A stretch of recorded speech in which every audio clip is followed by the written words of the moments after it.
It's round 4 of the 1998 Formula One World Championship, the San Marino Grand Prix, and it's only on ITV. Britain's David Coulthard has been the top man so far. Now he has to deliver in the race itself. James Allen and Louise Goodman are in the pits. Let's join Martin Brundle and, first of all, Murray Walker.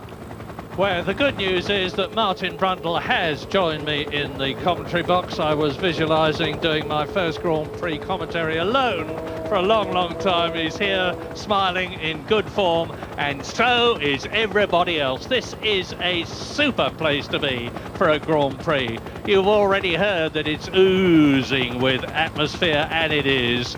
The Tifosi have got their name rightly because they're gigantically enthusiastic. They're gigantically enthusiastic, in particular for Ferrari. And they've got a sporting chance, I wouldn't put it any higher than that, but they've got a sporting chance of seeing what they saw on television from Argentina, but this time in the flesh, a Ferrari winning at Imola. But first, they've got to beat the two dominant McLarens. But with two McLarens on the front row of the grid and David Coulthard up there in pole position for the second race in succession, just 1/10 of a second faster than his teammate Mika Häkkinen, and with the two Ferraris on the next row, row 2, Schumacher and Eddie Irvine, who drove an absolute blinder in qualifying yesterday, the Tifosi are really fired up. 200,000 of them here. I think that must be a record attendance. Alexander Wurz, a magnificent new boy, fifth on the grid, and this is his first time in Imola. Jacques Villeneuve, double world champion, is in 6th place on the grid. So the grid is dominated by McLaren, Ferrari, Benetton and Williams. What do you think, Martin? Well, I was just looking at the helicopter shots from this particular view you can see here, and I saw a lot of white powder down. You can see some more there at Rivazza. It looks like somebody's blown up big time, and there's a lot of cement dust to soak up that oil. Now, I'm assuming this is not an old picture we're seeing here from the host broadcast in Italy. This is the real thing. And apparently in the Porsche race earlier, one of the cars blew up, and you'll see it particularly all the way down to the first corner, which is throwing a nice double six for those that are wondering where they're going to brake, because remember they're doing 180 miles an hour from the grid down there, and they'll be on the front tyres will be cold, the rear tyres will be hot because they've just lit them up away from the start line. The brakes will be virtually cold, and it's always difficult to know when to brake into that first corner anyway. And now, to add to that, there's a load of cement powder everywhere, so there's a bit of a variable we weren't expecting. But I have to say that the McLarens have a few tenths of a second per lap in their pockets. It's a 62-lap race. If they have a clean race, they should finish 1 and 2. But Michael Schumacher's looking strong in front of his home crowd. Or Ferrari's home crowd, I should say. He looks like he can keep them honest all the way through. And just behind him, led by Eddie Irvine, there could be an almighty scrap. I'm expecting the Benettons to be coming through. I don't think their grid position represents their pace for this race. Their Bridgestones are working well too, as are the McLarens, and I'm really looking forward to Fisichella and Wurz trying to make ground. And this is the second race where the new Goodyear front wider tyre has been used, and they are 3rd and 4th on the grid with the Ferraris. Jackie Stewart there, whose team is not in very good shape here, unfortunately. Both the drivers have been complaining vociferously about the handling of their cars. As a counter to that, the two yellow Jordans that you can see at the top of your picture, or could see at the top of your picture, are in much better shape here. Notably, Damon Hill, who's starting 7th on the grid and is much, much happier with his car. We know he's got the talent. What he needs is the car, and he's getting closer to it. Longer wheelbase, revised front suspension. Now, as Martin has said, this is a 62-lap race, just over 3 miles per lap. This circuit has got a lot of gradient, uphill, downhill in it. There are some 17 bends, depending on what you define as a bend, and it includes a couple of very tight chicanes. 2 extra chicanes were put in after the tragic death of Ayrton Senna here, but now they are off on the warm-up lap. Talk us round, Martin. Well, they're heading from the line, and it's very, very important not to stall your engine. There's the cement dust on the track, you can see. And you can't believe how easy it is to stall the engine. You may say, I don't stall the engine on my car when I go shopping or wherever you go in your car. But these engines don't really work until they're pulling 10 or 12,000 RPM. They're not particularly clean. And it's so easy to drop the clutch, stall the engine, which means your race is over already. But all the cars cleanly away, and they're already down to toes. And now it's Coulthard's job to control the pace, to keep the pack bunched up. At the same time, they're dabbing the brakes, then they're pushing the brakes hard. Occasionally you'll even see blue smoke coming off the front tyres as the front brake temperature suddenly flares up from 400 to 700 degrees and the brakes clamp up. But they'll build up speed, trying to get as much temperature in those tyres as they can. And the only way to do that is fast through a corner or jump on the throttle pedal. And heading up now towards Barry Anti-Alto, I'm expecting to see some errors here this afternoon because the curbs are vicious, as we've already seen, and it's very easy to come flying off of that curb there and run wide. There's been cars spinning out of there. And then they've got a relatively clean run towards the end of the lap. It's a huge stop from 185 miles an hour into Rivazza. I think we'll pick the leaders up any time now. Coming down there now into Rivazza. It is an overtaking place, but it often ends up with a tangling of wheels and a lot of acrimony. No bumps, very smooth, very griffy, and it's a clean run to the end. Coulthard's been very fast through this section, all through practice and qualifying. Michael Schumacher's tended to be faster through the mid part of the lap, and Häkkinen really has good speed all the way around. But David Coulthard has had the slight edge, more or less, for the last 2 days. And in the warm-up this morning, he was extremely fast.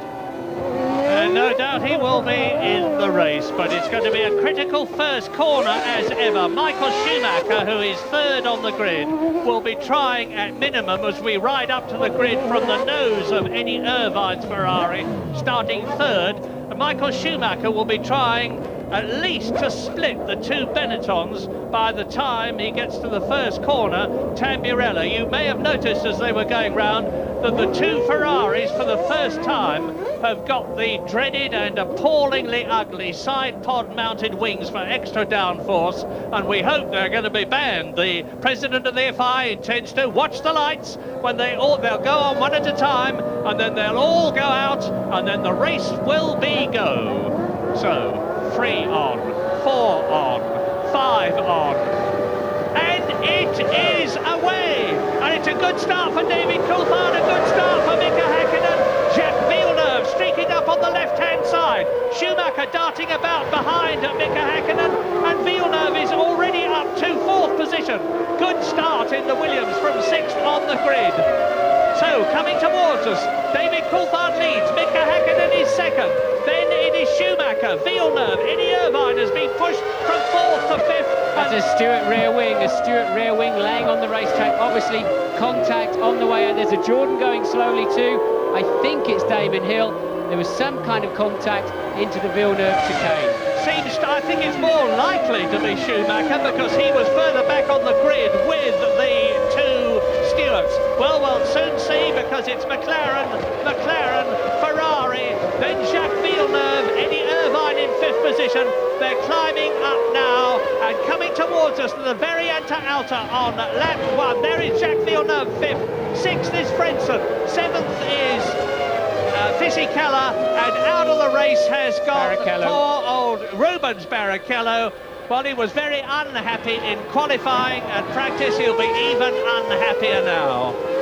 Well, I think I saw Ralf Schumacher in the Jordan. Here's, oh, yes, see, he didn't realise his wing was missing, look. He's gone over the blind brow before Piratella and gone off backwards. So somebody has nudged the back of his car, broken the rear wing mounting, and it's fallen off without the driver aware. And, hey presto, he's heading off backwards. And here they come, 1 lap completed. That's a Lacey on the left, and there was Ralf Schumacher behind him. But as you can see, already the two McLarens are starting to inch away from Schumacher. Villeneuve, Eddie Irvine. Hill is in the pits. It was Damon Hill. He's in the pits slowly. I'm watching out of the window. What are they doing there? They look like they're having to change his nose. He's run into the back of somebody, and they're lifting the car. Yes, no. We think he probably hit Alexander Wurz, and there we go. That's going to cost him 20-25 seconds and put him Hill leaving the pits. Now and that's putting him absolutely at the back of the field, half a lap behind. Second race in succession that's happened because he drove into Johnny Herbert in Argentina, and now we are on the second lap, coming towards the end of it. Well, Wirtz has pitted as well. There you see him. He's clearly switched the engine off. Some kind of damage to Wirtz's car, so clearly Hill and Wirtz getting together in the first corner. And James Allen is in the Benetton garage. James. Murray, I'm about 4 feet behind Wirtz's car. They've got the starter engaged. The problem is he's stuck in third gear. Just nothing to do whatsoever with the Damon Hill incident. They're trying to get it started. They've changed the steering wheel. The engine is going now. They're putting a new right front tyre on, and I think Alex Wirtz is going to rejoin it. James, I saw what happened. We're just getting a replay now. You can't see that. We can.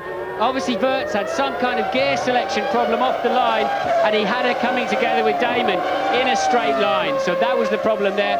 I think Wirtz had a mechanical problem, and Damon just got closed down. David Coulthard looking supreme. Mika Hakkinen was looking particularly untidy behind him, coming onto the pit straight.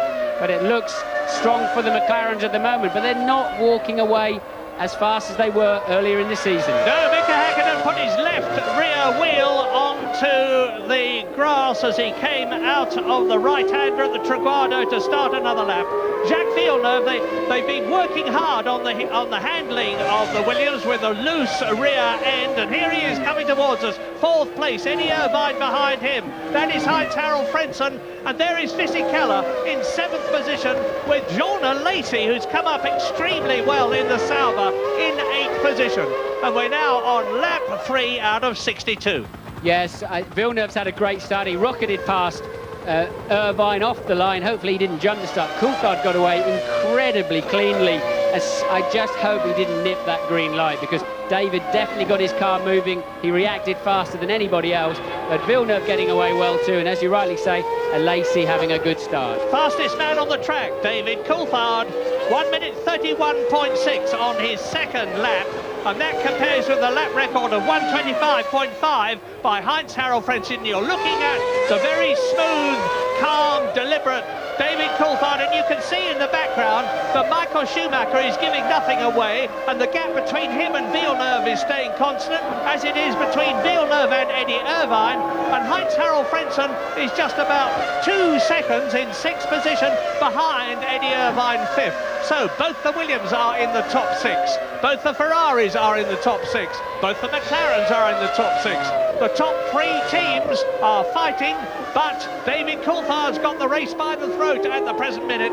The top Benetton is in 7th position, and that's Giancarlo Fisichella, with Wirtz seemingly already out of the race, having had, we think, a collision with Damon Hill. And there are 18 people going, and here's a replay. Here we see Damon, look, coming up the inside. Wirtz got some kind of problem and moves over. No, in fact, it was before that incident. Damon has already had his coming together with Wirtz as we see it now, and really they're doing a replay on the front runners. Damon already making his way back down the field, sadly. And now we're into lap 4 with David Coulthard 1.5 seconds ahead of his teammate Mika Hakkinen, who is 1.6 seconds ahead of Michael Schumacher. There is the German who is pulling away from Jacques Villeneuve, try as the French-Canadian may. That's Eddie Irvine in 5th position, behind him Frentzen, and here is Coulthard. And now he is on the Bridgestones, as is Mika Hakkinen. The leading Goodyear runner at the moment is Michael Schumacher. But all is not lost for Ferrari and Schumacher. This race is going to come down to strategy. Are they going to stop once? Are they going to stop twice? If they stop once, it'll be round about lap 33. If they stop twice, the first stop will be round about lap 24. And last year's race was effectively decided on the pit stop when Heinz-Harald Frentzen got ahead of Michael Schumacher, who pursued him to the end. And there is the German, 3rd in this year's San Marino Grand Prix. And Heinz-Harald, last year's winner, is down in 6th position. But Mika Hakkinen is now the fastest man on the track, 1.5 seconds behind Coulthard. Well, the famous ITV pit crew have already confirmed what I suspected, in that Wirtz was stuck in gear. In fact, he was stuck in 3rd gear. Clearly, he would have been pulling on the paddle behind the steering wheel and nothing doing. And that's why he slowed in the middle of the pack. Hakkinen making a bit of a charge at Coulthard. Well, I don't know what's going to happen any more than you watching do.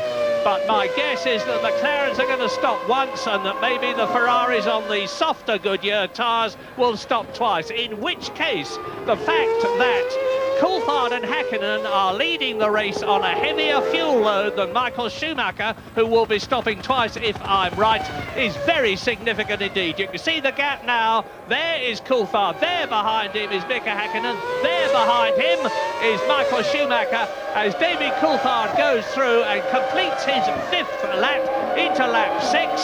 Schumacher 3rd, Villeneuve 4th, Irvine is in 5th position, Frentzen 6th, Fisichella 7th, Alesi 8th, 9th is Ralf Schumacher, 10th is Jarno Trulli in the Prost. I think they'll all stop twice. Remember, one of the new regulations for 98 is that the front brake discs are limited to 28 millimeters of thickness. If you carry a high fuel load on this circuit, it's a hard braking circuit, and I think they could be limited by the front brakes. And all of the cars out there today have got, all of the drivers have got to keep an eye and be sympathetic with the brake. You see Irvine there, spinning his wheels, lost traction. That's where Villeneuve gets past him. We're with Villeneuve now, and that's where he got up into 4th position. An absolutely electric start. Yeah, so it was good. Eddie had too many revs on, dropped the clutch and just didn't get contact with the road properly. Villeneuve rocketing past him there, and then you saw them going onto the cement dust. Shuey looking a little bit lonely already in 3rd place. Yeah, and Jean Trut said after the Argentine Grand Prix, which was won by Schumacher, only Michael could have done it. The correct measure of the car, he said, was the way Eddie Irvine was performing.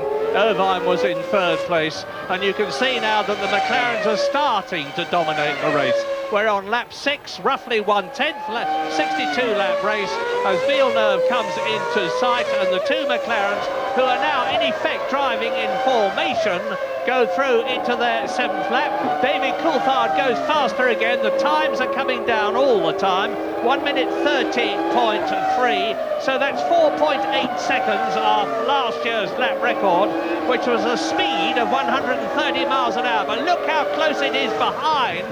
And here is Frentzen. He's in 6th position. Right behind him is Fisichella in the blue Benetton. Behind Fisichella is Jean Alesi in the Sauber. Then 9th is Ralf Schumacher. Look for the yellow car. There it is. 10th behind him, Jarno Trulli in the blue Prost. So, getting a bit stretched out at the front, but very, very close behind. We see 2 Benettons running line astern there.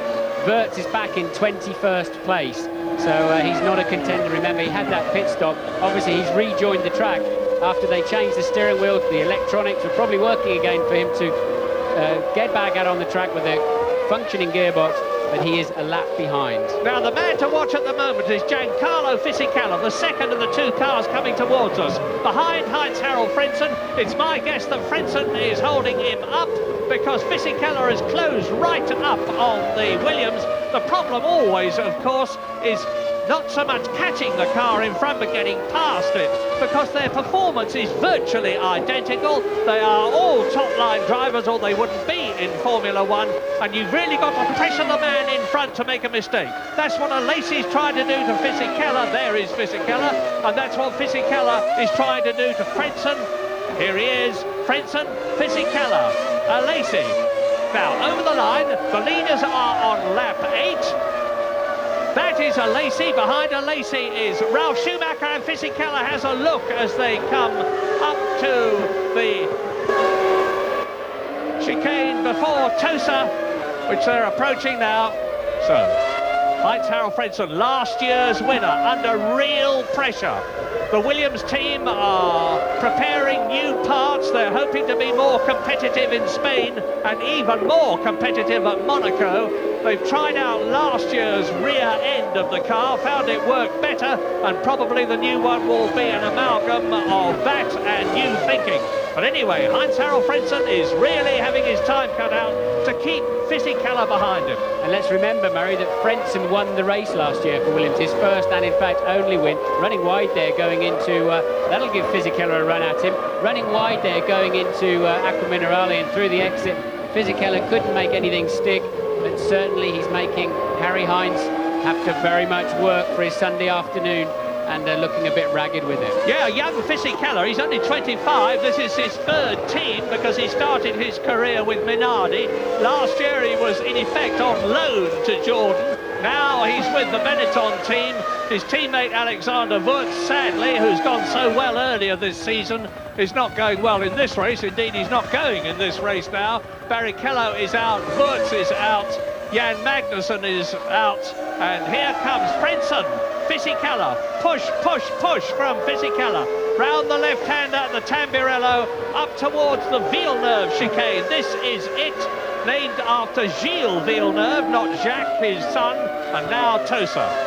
The battle here, 6th, 7th, 8th, 9th, and in 8th position, John Alesi is inching up on Fisichella in front of him. So Heinz-Harald Frentzen is undoubtedly holding the three up behind him. Look back, the yellow nose car is that of Jean Alesi. The Frenchman, French Sicilian, very, very unhappy with the handling of his Sauber in practicing and in qualifying, but they've obviously done something to it because it's going a lot better now than it has done previously this weekend. And meantime, as we concentrate on this battle for 6th position, up in front, it's still David Coulthard. He is now 2.5 seconds ahead of Mika Häkkinen, who is 5 seconds ahead of Ralf Schumacher, who is 7 seconds ahead of Jacques Villeneuve. In 5th position, 2.6 seconds behind Villeneuve is Eddie Irvine. Here is the battle for 6th, and Frentzen is 4 seconds behind Irvine. Yes, I don't think I've barely seen Frentzen on the same piece of tarmac twice yet. He's really fighting the car, struggling. He's having to react to what the car does rather than have confidence and predict what it's going to do. And he is really fighting. He does not need Fisichella giving him a hard time at the moment. He's got his own brand of problems. If Fisichella could only get past him, I think he'll walk away easily. Yeah, I have no doubt that he would. The Benetton is handling much better than the Williams. The Benetton is on Bridgestone tyres. The Williams is on Goodyear tyres. Probably not a lot of difference there. But in the meantime, Jean Alesi is not making up any ground on Fisichella in front of him. And Ralf Schumacher is out of sight now. He's in 9th place. 10th is Trulli. Damon Hill has not rejoined the race, and so we've got 18 out of the 22 starters still running on lap 10. Yeah, Damon is back in 19th, Mary. Damon is running, but way back in 19th place. Well, so 3 out, Magnussen, Wurz and Barrichello. Barrichello, Stewart, Wurz is Benetton, Magnussen, Stewart, and still we concentrate on Heinz-Harald Frentzen, who joined the Williams team from Sauber last year. Took him quite a long time to get settled in now. Here's Coulthard starting a new lap. That is Häkkinen behind him. Look back and you'll see how far back Michael Schumacher is. Is he getting too out of touch for a different strategy to help him? Well, I don't think there's anything he can do. His car's just not fast enough. In fact, it's not as fast as I expected him to be, unless he is going for a one-stopper as a way of keeping track position. He's really not fighting anybody behind him. He doesn't have the pace to fight the 2 in front of him. I guess the only thing he can do is try and be different, but I'd be amazed if he is on a one-stopper.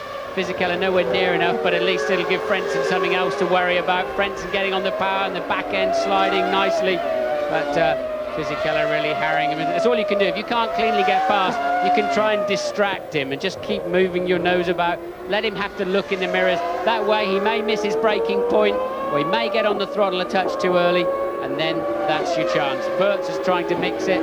He is back in 20th place, 1 lap behind, and well, Wurz really just needs to stay out of that fight. The last thing Benetton needs is for Wurz to overtake Fisichella. Damon Hill there, 19th, and he's up behind Shinji Nakano in the Minardi, the Japanese driver in the Italian car, and in front of both of them is Ricardo Rosset, the Brazilian in the Tyrrell. Jan Magnussen definitely out of the race, and Damon Hill swarming about and gets through. Damon Hill gets through and passes Nakano, who I suspected realised he got a much quicker car and a much better driver behind him and moved over. Well, Nakano and the tail enders will see and recognise a faster car behind them, probably not even realising they're racing for position. But there's no point, the tail enders that Damon's now coming up to, there's no point in them holding off. They know he's going to pass them sooner rather than later, so they may as well just let him through. Damon's problem is when he comes up to 13th, 14th place,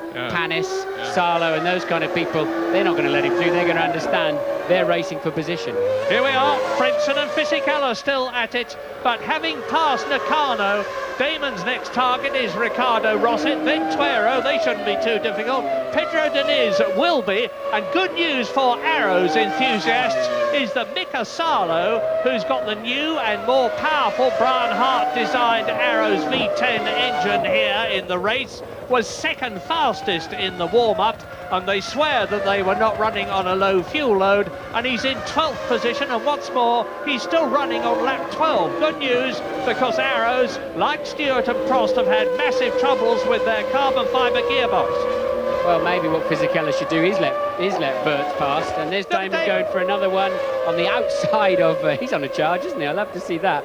On the outside of the Tamburello chicane, Damon having a go for another position with Rosset. This should be relatively easy meet as long as Damon doesn't trip over him in his total frustration. Remember, we spoke to Damon on the grid and he was really looking forward to this race. What I was saying is maybe Fisichella should let Wirtz past and have a good punt at Frentzen, and that'll give Fisichella a clean run at the pair of them. Martin, it's easy for me to say this, but Rosset is a slow driver. He hasn't covered himself in glory in Formula One this season. Should he not, realising Damon Hill is there, move over? No, he shouldn't, in fairness to him. He's covered himself in more gravel than glory this year, but he is racing for position. This is Formula One. It's the pinnacle of the sport. You don't let anybody pass. 6th, 7th, 8th and 9th, you're looking at them. Frentzen, Fisichella, Alesi. Here is Frentzen, behind him is Fisichella, behind him is Alesi. Well, Alesi, of course, looking at the back of a Benetton, the car he drove for a couple of years, and he's got a buffer of Wirtz between him and his next target, which is Fisichella, but Alesi's only just in touch. Louise Goodman is down in the Stewart garage, where it must be pretty grim, Louise. It is fairly grim down here. We saw Rubens going out on lap 1. Now, it was difficult for us to tell who hit him. Difficult for him to tell as well, but he thinks it may have been his teammate, Jan Magnussen. Now, there's already talk that Magnussen's going to be replaced after this race, so if it was him, that's not going to have done his case any good. Magnussen is also retired. He went out a few laps later. It's a broken gearbox to put him out. And bad news also for Johnny Herbert. You saw him retiring there, switching the engine off, so some kind of technical problem for Johnny. And that's Damon finally getting past the Tyrrell of Rosset. So Damon Hill is now up to 15th position with the retirement of Johnny Herbert, unfortunately, and having got past Rosset. And still, Frentzen is keeping off Fisichella behind him. The second Benetton, of course, is that of Alexander Wirtz, who's been lapped. He's a lap down, having come into the pits, but he's hanging on to his teammate, staying ahead of Jean Alesi. So you've got 6th, 7th, 20th and 8th, with Jean Alesi in that 8th position ahead of Ralf Schumacher, 2.6 seconds further back, and the 10th man is Jarno Trulli. But there's obviously a heck of a lot of work to do on this is where Fisichella has to have a stab. Go on, up the inside.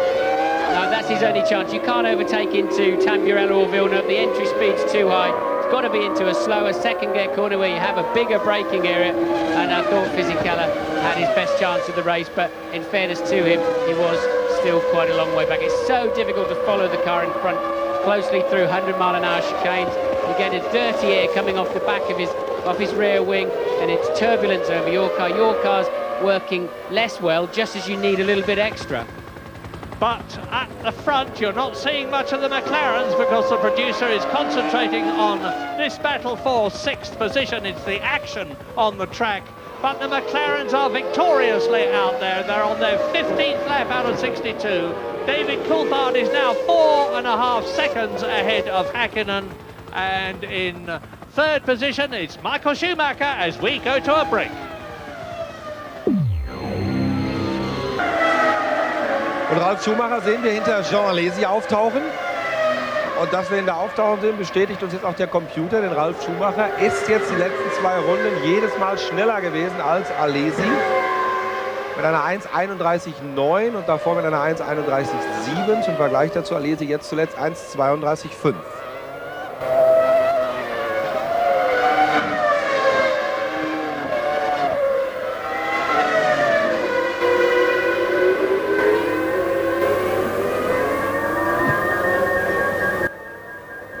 Also das schaut mir sehr nach einer gebrochenen Radaufhängung oder Plattfuß aus. Ja, Plattfuß. Dann heben die, nachdem ein Rad keine Luft mehr hat, senkt sich das Auto ab, Vorderachse geht in die Luft. Man kann nur noch mit einem Rad lenken, ist nicht sehr lustig.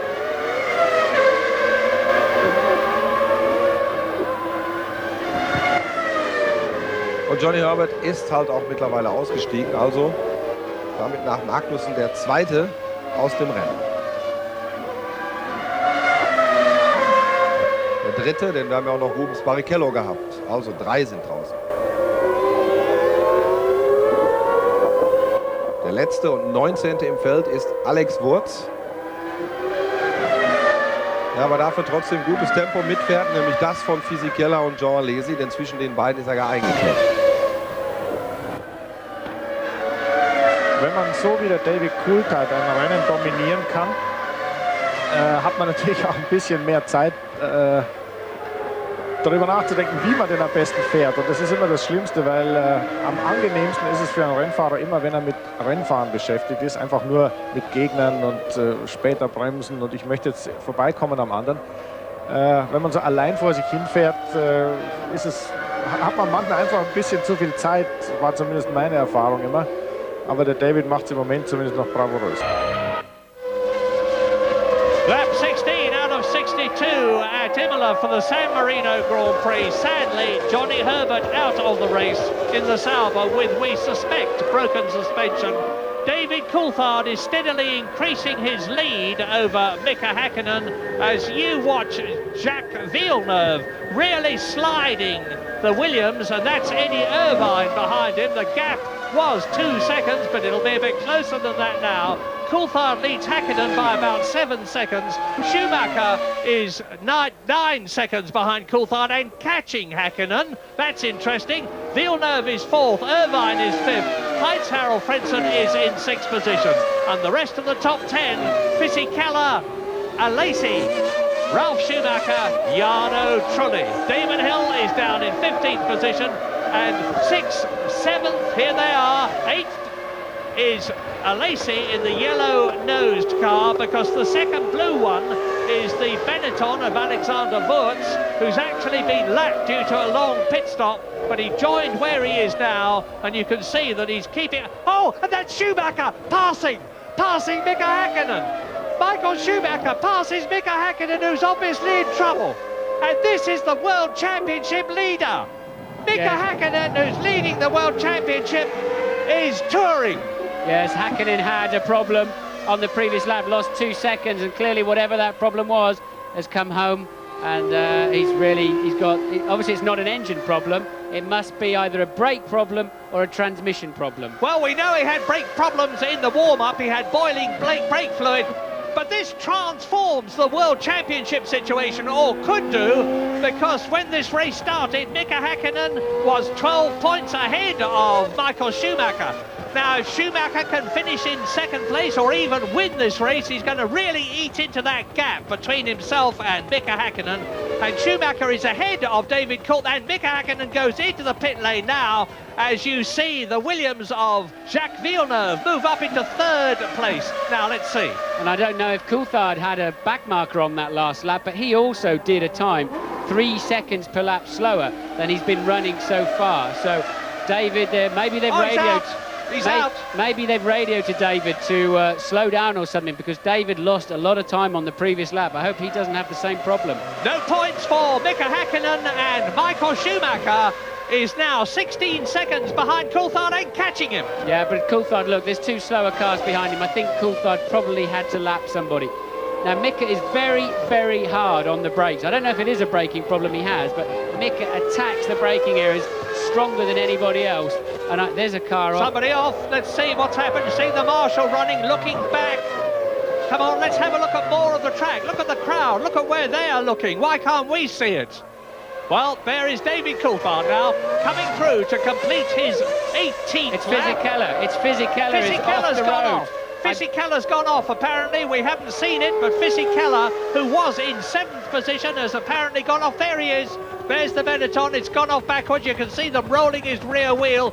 So a terrible race for Benetton. First of all, Wurz comes into the pits. There's nobody in the Benetton cockpit. Now here's a replay. Frentzen and Fisichella just slides off backwards, straight into the tyre wall. He should be okay. The fact that he's out of the car is a very good sign indeed. The fact that he's not there, and already the tractor is removing the Benetton. What a race this is turning out to be. Lap 19, Coulthard leads Schumacher by 16 seconds. Häkkinen is out. Here's a replay. Yeah, as you see, Fisichella has already lost it before the corner and just simply goes straight to the scene of the accident. There's the tractor pulling him away, but I'd like to see what generated that. There's Häkkinen back in the pits.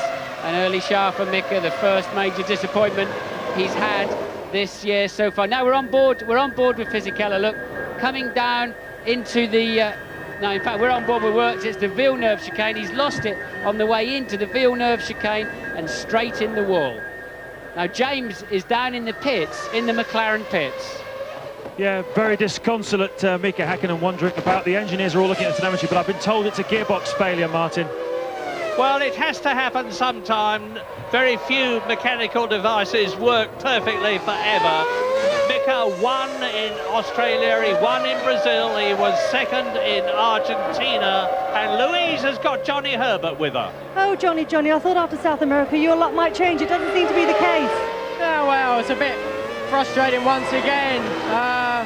It was a bit frustrating with the start, 'cause I think Wurz and Damon must have had something going on up the front. I had to brake because they were sort of blocking my track on the left, and then Damon, I think he must have had some damage, I guess, and then I got stuck behind him through the chicane, passed him, and as I passed him, then Truly passed me, and then a few laps later, or whatever laps later at the top chicane, the car seemed to sort of lurch down. It looked as if it possibly could have been a suspension, I thought, but when I got back it was a puncture.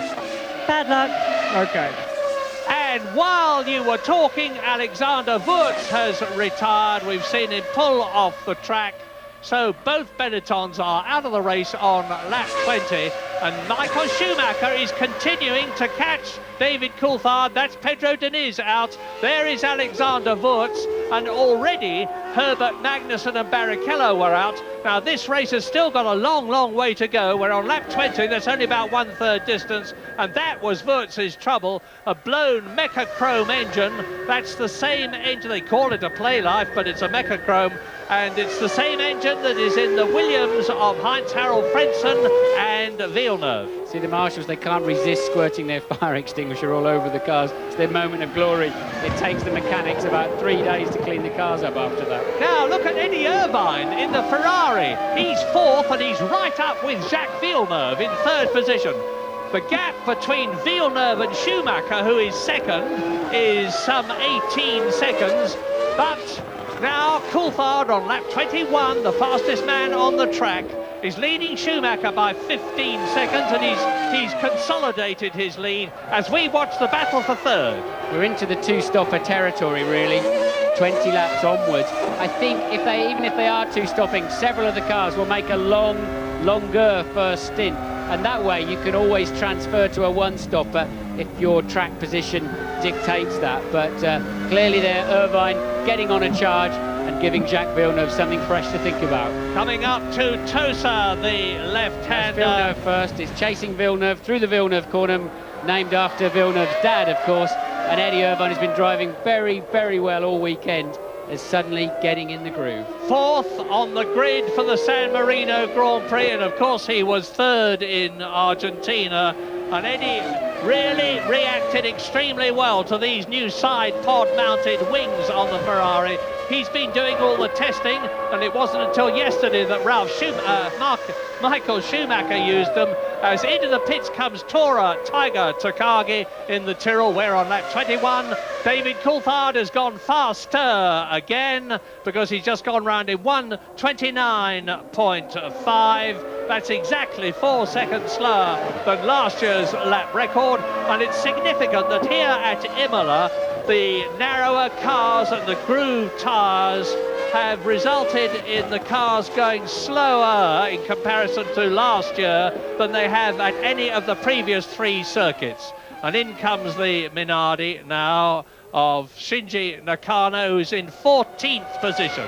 Top 10, lap 22, Coulthard leads Schumacher by 16 seconds. Villeneuve is 20 seconds further behind, but only 1 second ahead of Irvine, 4th. Frentzen 5th, Alesi 6th, Schumacher, Ralph 7th, just coming into the pits. Jarno Trulli is 8th, Panis is 9th, and Toru Takagi, that we've just seen come into the pits, is 10th, and there is Ralph Schumacher from 7th. Damon Hill is now moved up into the top 10, maybe the top 8.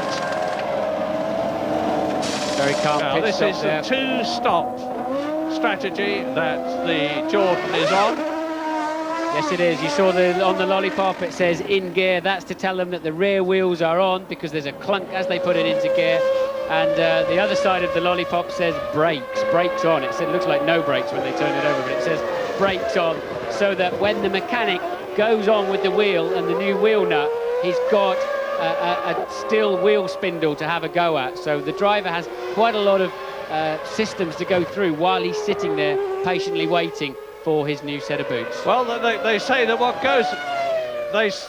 They say that what goes around comes around. David Coulthard gave the win to Mika Häkkinen in Australia, and now Häkkinen is out. And if David stays where he is, he will have 10 World Championship points, which will lift him up to very nearly the same as Mika Häkkinen. Well, it's an important day for David, and there's a long, long way to go yet, but he's absolutely peerless around this track today. He was looking supreme in the warm-up and got a good start, and he's really looking totally comfortable, pulling away from Schumacher easily. 17.7 seconds in the lead now. He's answering a lot of the critics. David's taken a bit of stick recently over things he had to do in Melbourne and the incident in Argentina, but I think he's answering those very, very well today. Alesi on his pit stop, if they can give him a very quick turnaround, that's a great turnaround, then he may just be able to move closer to Frentzen and get ahead. Well, Wirtz is out of the race anyway. He's racing Frentzen.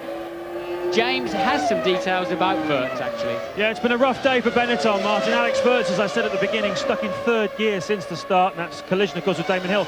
And what simply happened was it was spewing out oil ever since. They knew it was inevitable the engine would go, but good old Alex, he's a fighter. He kept his foot in, and sure enough, the engine blew up, but that was the cause of that one. Well, there's 17 seconds between Coulthard leading and Schumacher second, but you can see how close it is between 3rd and 4th. Here they are, world champion Jacques Villeneuve, higher up than he's been for most of this year in the Williams Mechachrome, ahead of Eddie Irvine in the home Ferrari, storming along behind him in 4th place ahead of Frentzen. Yes, I don't believe Wirtz was stuck in 3rd gear all the time. He couldn't go as far. He was keeping up with the pace of the leaders, so he probably had some gearbox problems, but if he's saying that they were stuck in 3rd, I don't believe that one. As we see the other Minardi of Tuero, the 19-year-old, or 20 I think he is now, your old Argentinian. I don't know what it is with the pit stops from Minardi. They just never seem to quite work right. Well, 15 out of 22 are running now on lap 24 out of 62, and there's going to be some more retirements. We're riding now with Eddie Irvine, chasing ahead Jacques Villeneuve. That's a wonderful wing shot from the Ferrari, and you can see how close they are as the Prost comes into the pits, and that will be Olivier Panis, and he is in, or was in, 6th position. His teammate Jarno Trulli has just been in and gone out again. Out was Olivier Panis on a 2-stop strategy, 7 seconds at an excellent stop, as down to the Rivazza again as they climb out of the out of Tosa and up towards the Variante Alta. Eddie Irvine, look! Now, there's the comparison between Irvine, who is in 4th position, and Frentzen behind him, and you can see that Heinz-Harald Frentzen is catching the Ferrari, so it's a tremendously close battle, or will be very shortly, between Jacques Villeneuve there, Eddie Irvine there, Heinz-Harald Frentzen, who's about 8 seconds behind them in 5th position, and up into 6th position should have gone Jean Alesi. On the order on lap 25 out of 62, coming up towards half distance with another stop for virtually all the cars. But remember, Coulthard has not yet been in, Schumacher has not yet been in, Villeneuve that you're watching has not yet been in, nor has Eddie Irvine. Indeed, the highest runner who's been in is Olivier Panis in the Prost.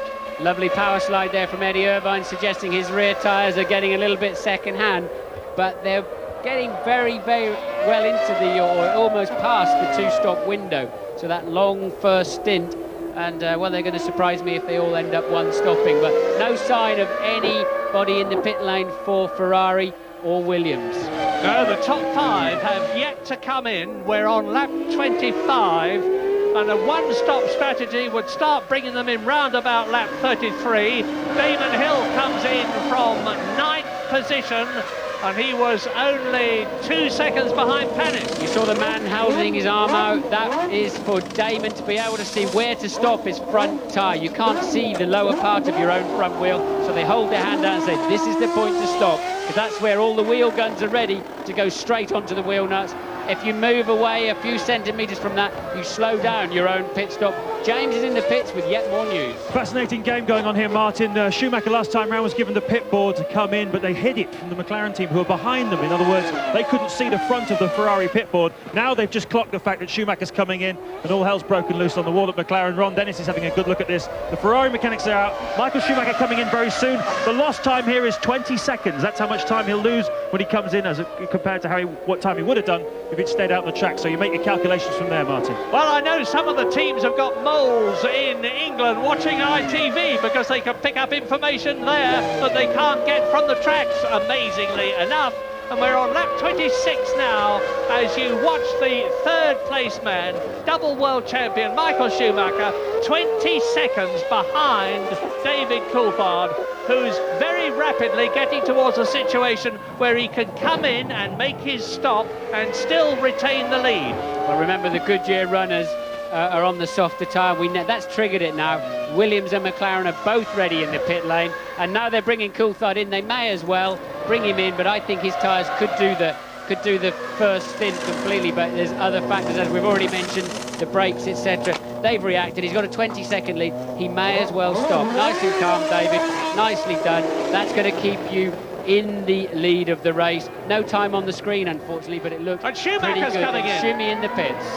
So Schumacher is adopting the same strategy as the McLarens, and Michael Schumacher comes into the pit lane. An excellent stop. The Ferrari mechanics are really good on the pit stops. Now he's got to watch his speed, 75 miles an hour. This is race leader David Coulthard out on a new set of Bridgestones on his 27th lap as Jacques Villeneuve comes in third position. Eddie Irvine goes through. All the black smoke you see coming off the front there is the pneumatic gun blowing away all of the brake dust. That gives you an idea of the brake wear on this racetrack. You saw the cloud of black carbon dust as the guy went on with the pneumatic gun. David Coulthard now into Acqua Minerale. He really doesn't have to push too hard. It appears he could have as much as 1.5 seconds per lap in his pocket as the Williams builds up speed there.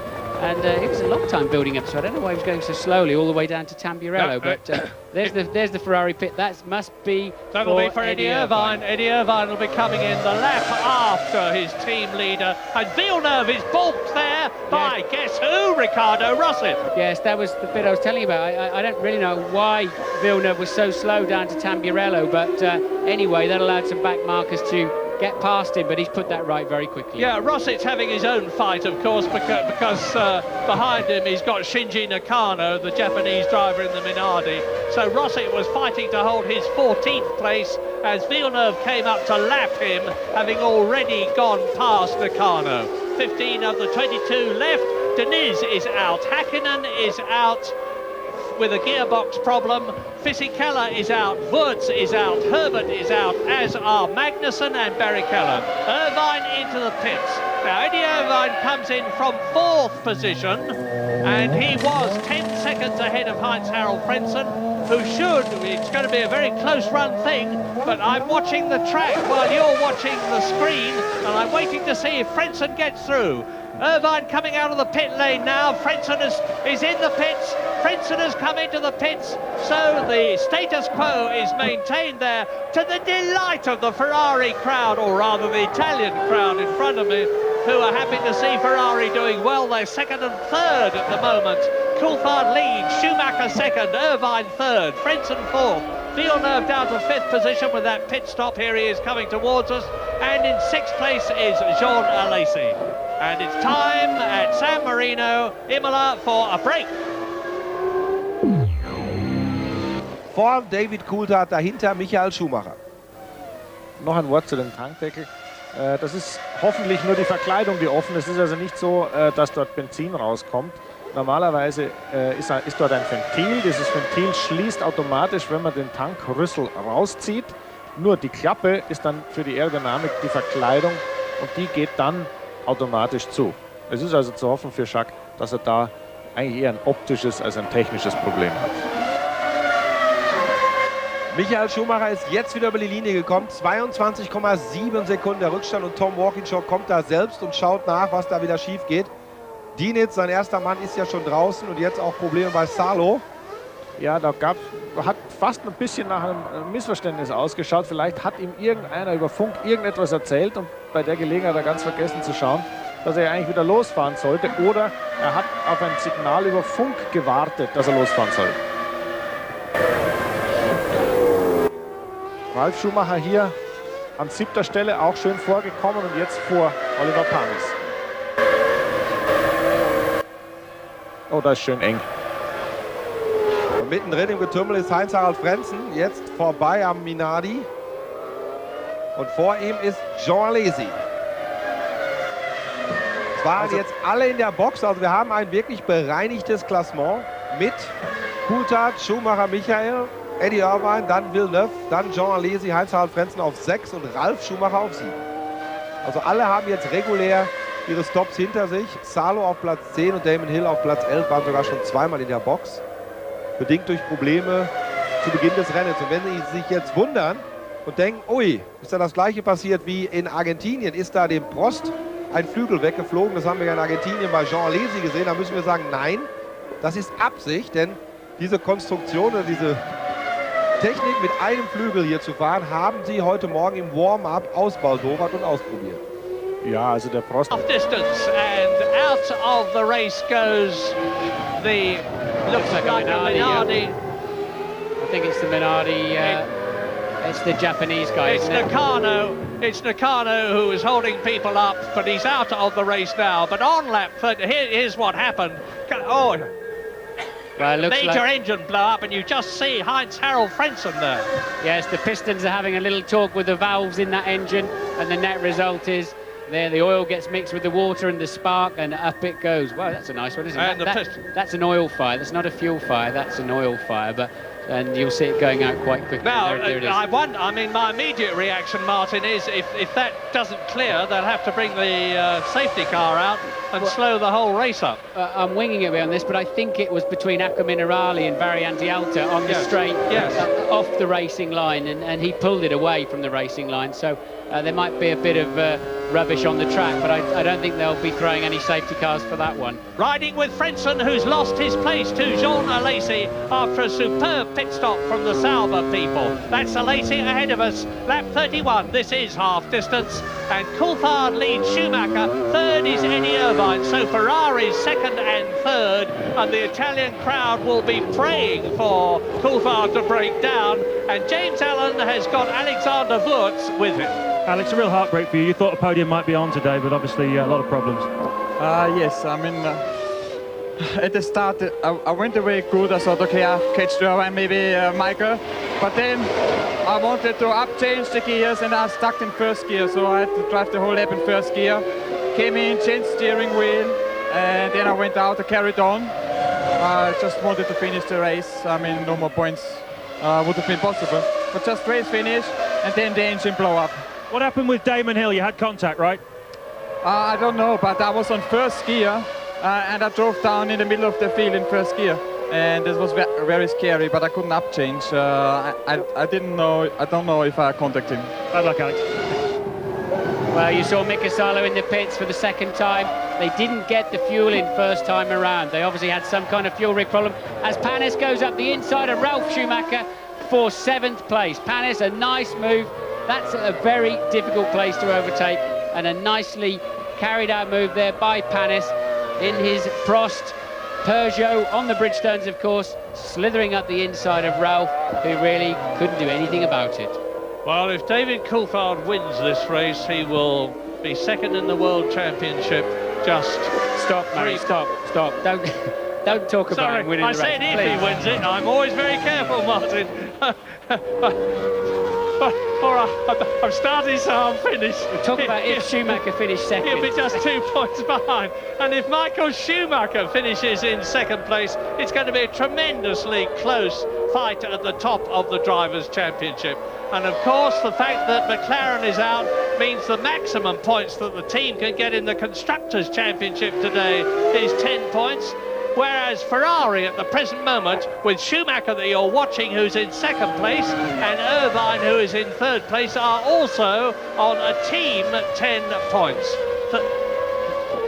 Lap 32, Coulthard and Schumacher, Irvine, Villeneuve, Alesi and Frentzen. Okay, apparently James Allen's been having a good look around the tyres that came off the cars during the pit stops, and the Bridgestones are looking good. Not a major problem with the Goodyears, but apparently they look a little bit more angry, and we've seen that as the Goodyear runners have been snaking around coming out of the chicanes trying to deliver the power, as David Coulthard comes up to the back of Jarno Trulli to lap him. So he's coming up to lap 9th place man. Yeah, Jarno Trulli is allegedly getting a bit disenchanted with the Prost team. He's had a very unhappy run this year. They've had so many gearbox problems, which they think they have now got on top of. The car is more reliable than it was, but of course they haven't been able to get the racing miles in to develop the car. Well, Jarno Trulli is way too early into Formula One to be getting fed up with Grand Prix teams. He's also been off the road a little bit, but yes, they've not been delivering the kind of performance everybody expected of them in the Prost team. So with David Coulthard out of the Piratella down to the Acqua Minerale. It's so physical through here, especially the second stop where you bury the car into the foot of the hill. The load, the torque going through the steering wheel is enormous, and really it just slightly hurts your ribs and your lungs as you bury it into the bottom of the hill. You have to be so accurate. David giving those nasty curves at Variante Alta a pretty wide berth. And why should he push any harder? He's got a 26-second lead. And here are Alesi and Frentzen, but Louise Goodman is with Mika Häkkinen. Can you tell us what the problem was? Gearbox, and that was the main problem. I lost the 4th gear, and without that it is impossible to continue racing, really.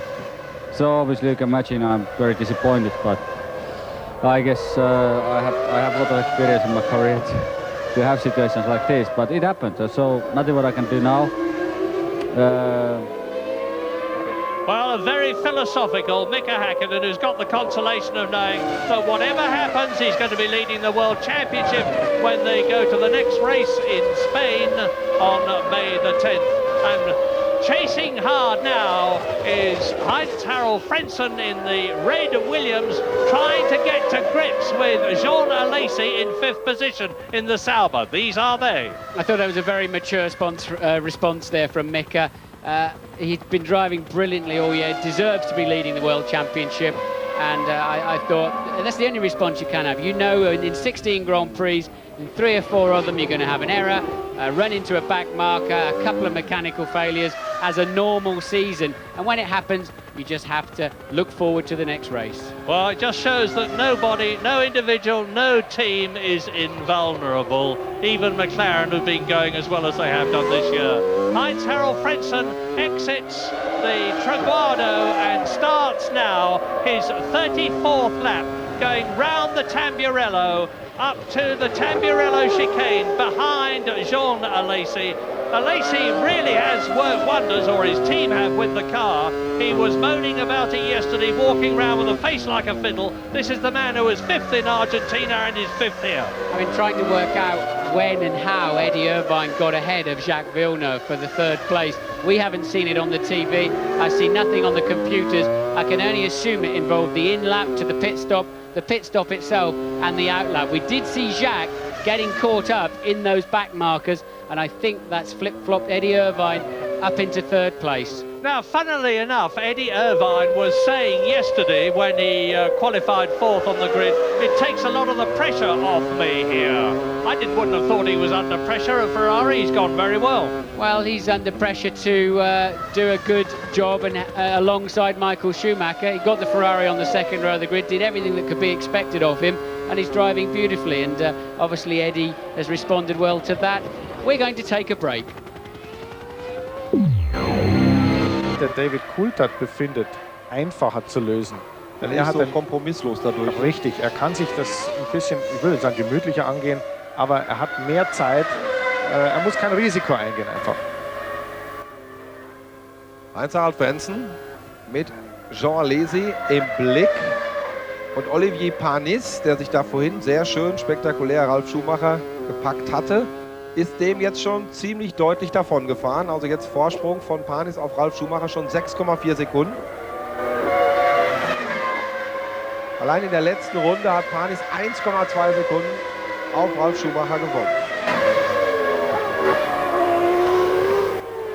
Ja, da haben wir gesehen, der David hat tatsächlich ein bisschen Probleme im Verkehr gehabt und wird auch in Zukunft noch ein paar haben, denn da sind noch ein paar Autos vor ihm. Aber das Schlimmste, was einem da passieren kann, ist, dass man einen Fehler macht, ohne dass man... Aha, Boxenstopp. Und der nächste Prost rein. Jarno Trulli. Er lag auf Platz 10. Und der fährt nicht zu einem normalen Boxenstopp, sondern der fährt und macht Feierabend.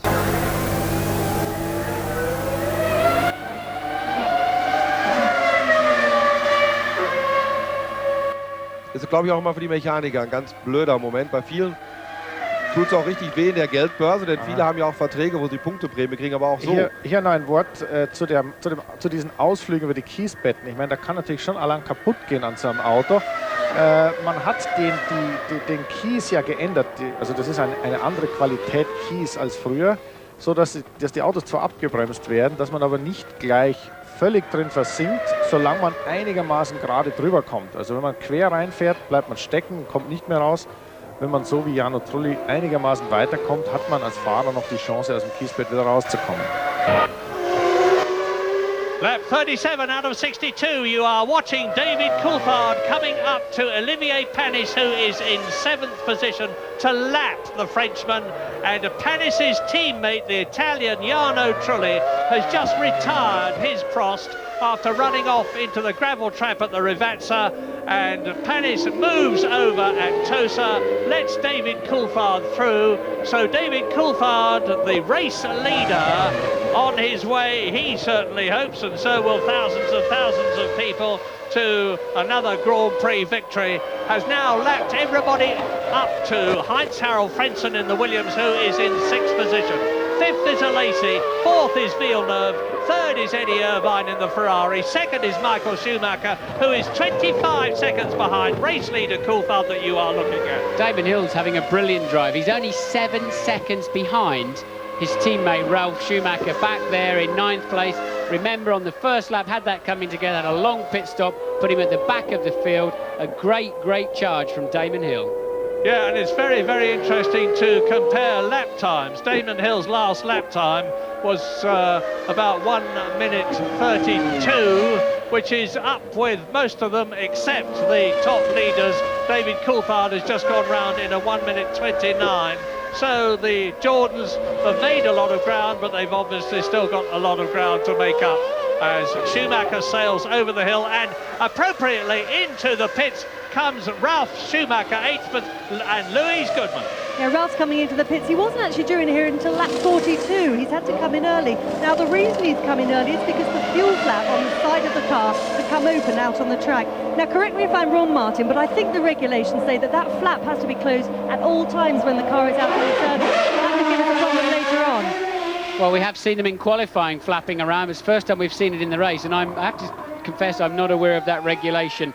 Normally, if you've got that problem, they would have to black flag you to bring you in with an orange circle on the flag to say you've got a technical problem.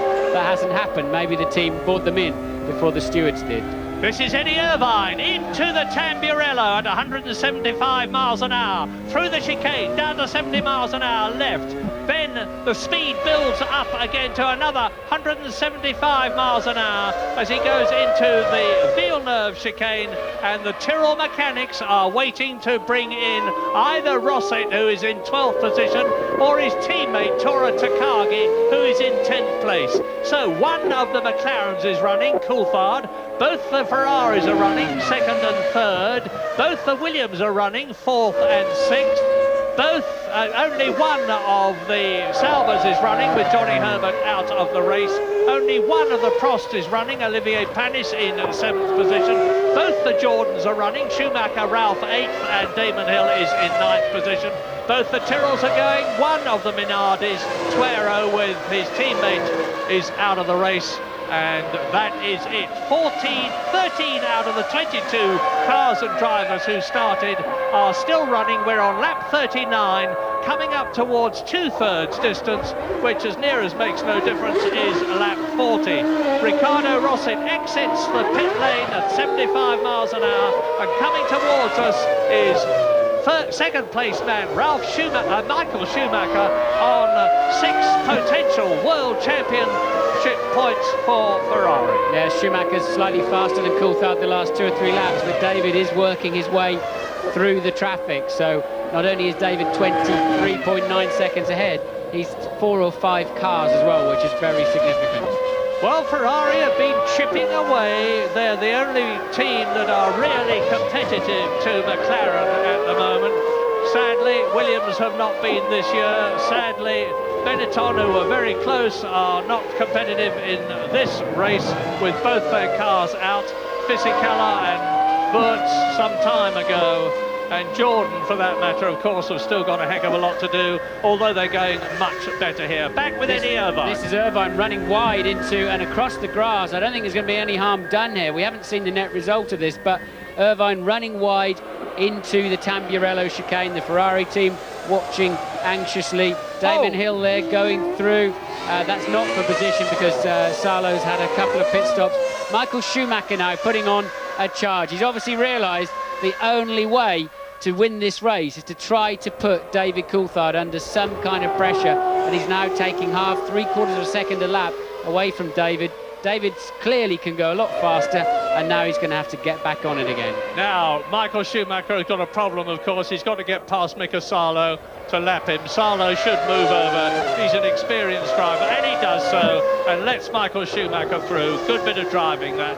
And now Schumacher has got to catch the Jordan in front of him and lap that. It's Damon Hill.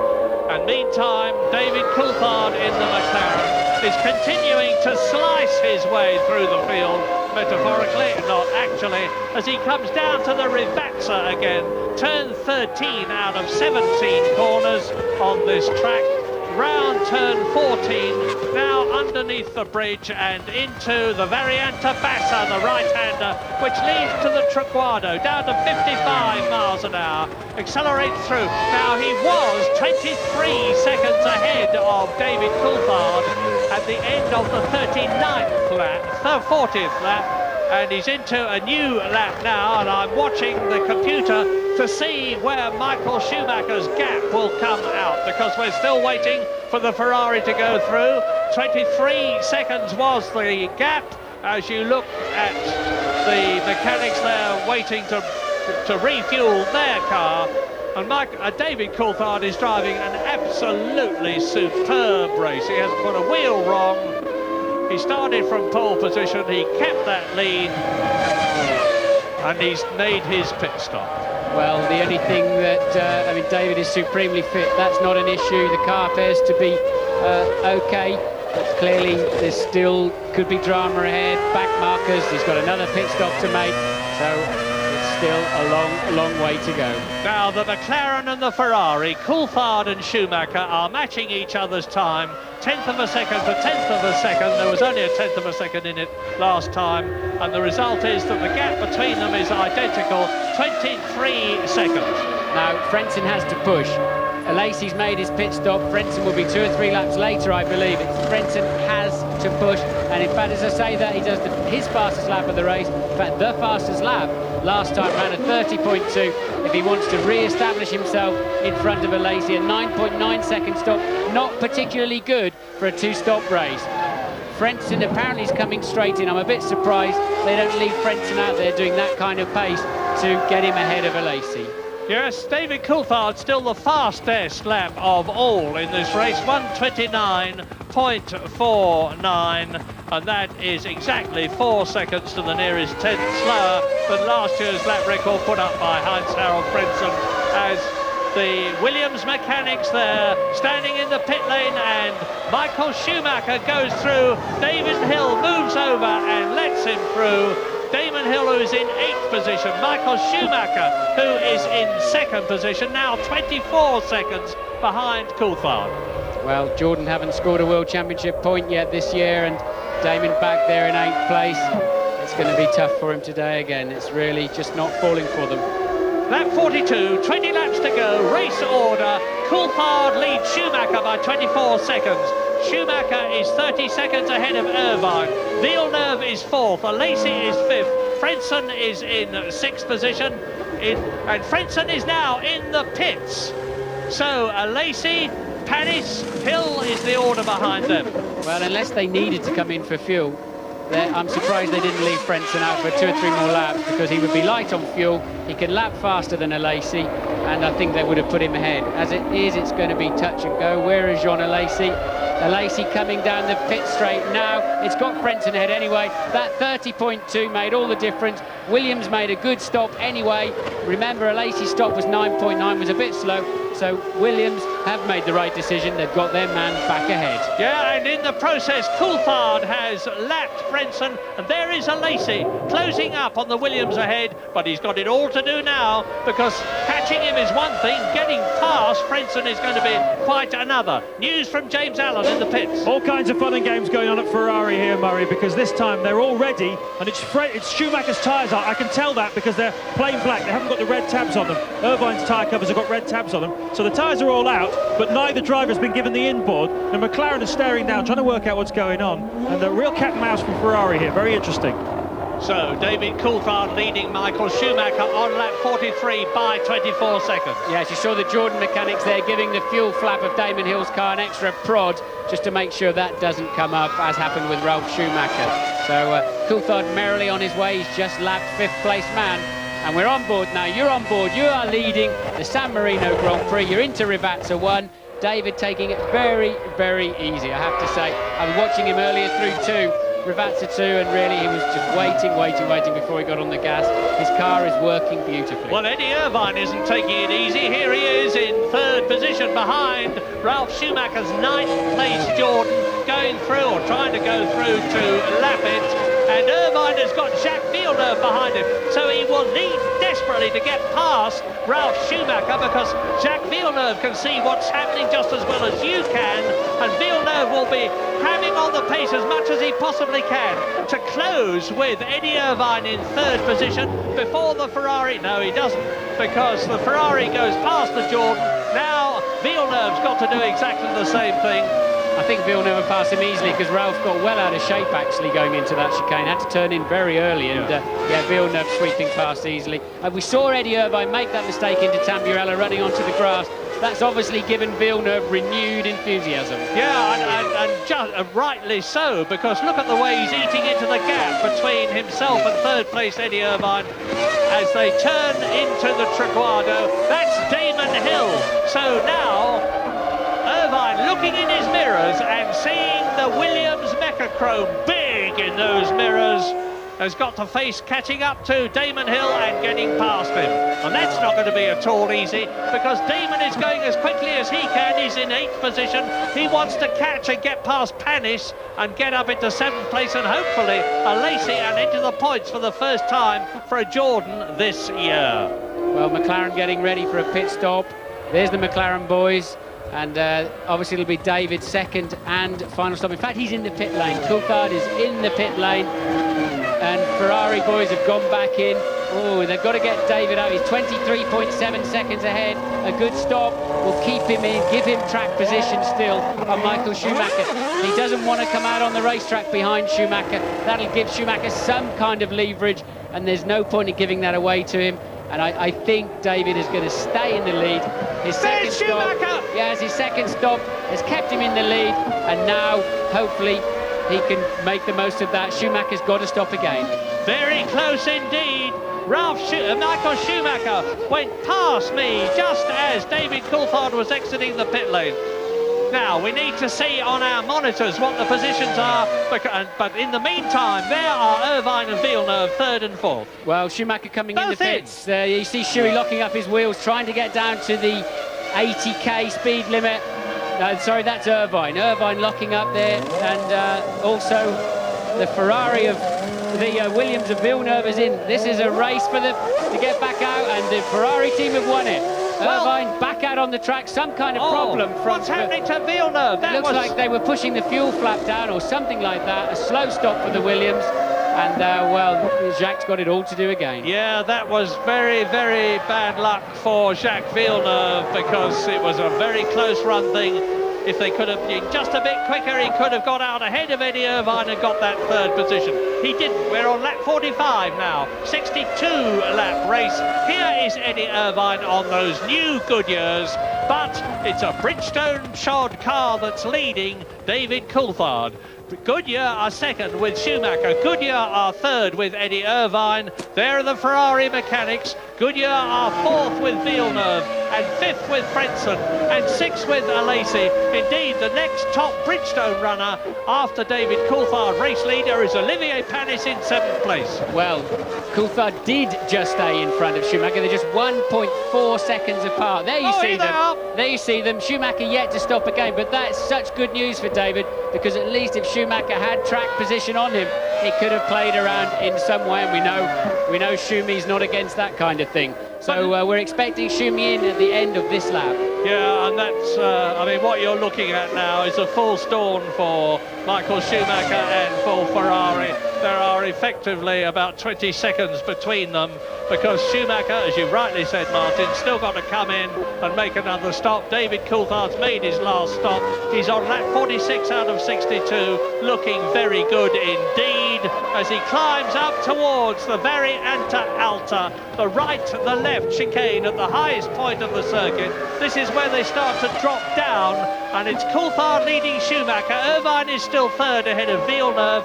Frentzen is fifth, so both the Williams are in the top five. Jean Alesi is sixth. Olivier Panis is seventh. Alesi has been lapped, and as has everybody after him. Damon Hill is in eighth position, but 25 seconds behind Panis. Ninth is Ralf Schumacher. There goes Schuey down the pit lane. 80k, he's also locking up his front tyres. It doesn't matter at that point. They're about to take them off. They're trashed. You don't need them anymore. Slowly into the garage and running into the front jackman very, very hard, actually. That'll move him slightly off of his marks. Not a huge problem. The front jackman won't have enjoyed it. Super stop by Michael Schumacher, 6.8 seconds. Meantime, Eddie Irvine in third place has made the fastest time of the race in the third sector. He's putting on the pace now, because he's trying to close up on Michael Schumacher in the second position. So here is Coulthard, and he's on his 47th lap now. And as David Coulthard goes down towards the Ravazza, we're going into a break. Rot, nämlich Villeneuve und Frentzen, und dann Jean Alesi, der ja schon in Argentinien 2 Punkte sich holte für Platz 5 und der wieder mit dem Sauber in den Punkterängen fährt. Dann sehen Sie das weitere Klassement. Ralf Schumacher leider nur noch auf Platz 9, war ja zwischenzeitlich schon mal Siebter, aber, und das ist positiv, auf jeden Fall noch im Rennen. Und nach der Pechsträhne zu Beginn der Saison ist das ja schon mal ganz wichtig, dass er die Zielflagge sehen wird. Alle Fahrer nehmen die weißen Abweiser zur Hilfe.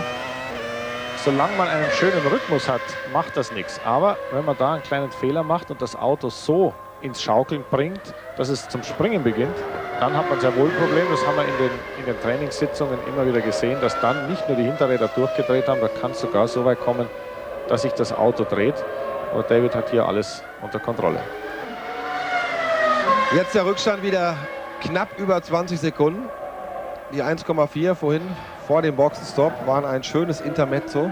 Jetzt hat die harte Realität die Ferrari-Fans wieder. Und wenn ich aus dem Fenster gucke, da sieht man doch den einen oder anderen gestikulieren und nicht ganz so glücklich ausschauen. Da kommt noch etwas dazu. Wenn man einen Gegner vor sich sehen kann, dann ist es für einen Fahrer immer einfacher und angenehmer, auf den aufzuholen.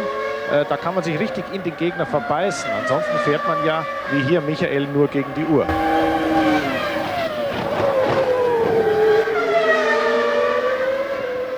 In der letzten Runde, der eindeutig schnellste Mann war Jacques Villeneuve mit einer persönlichen Bestzeit, einer 1:30,103. Zum Vergleich dazu, Coulthard nur 1:31,220.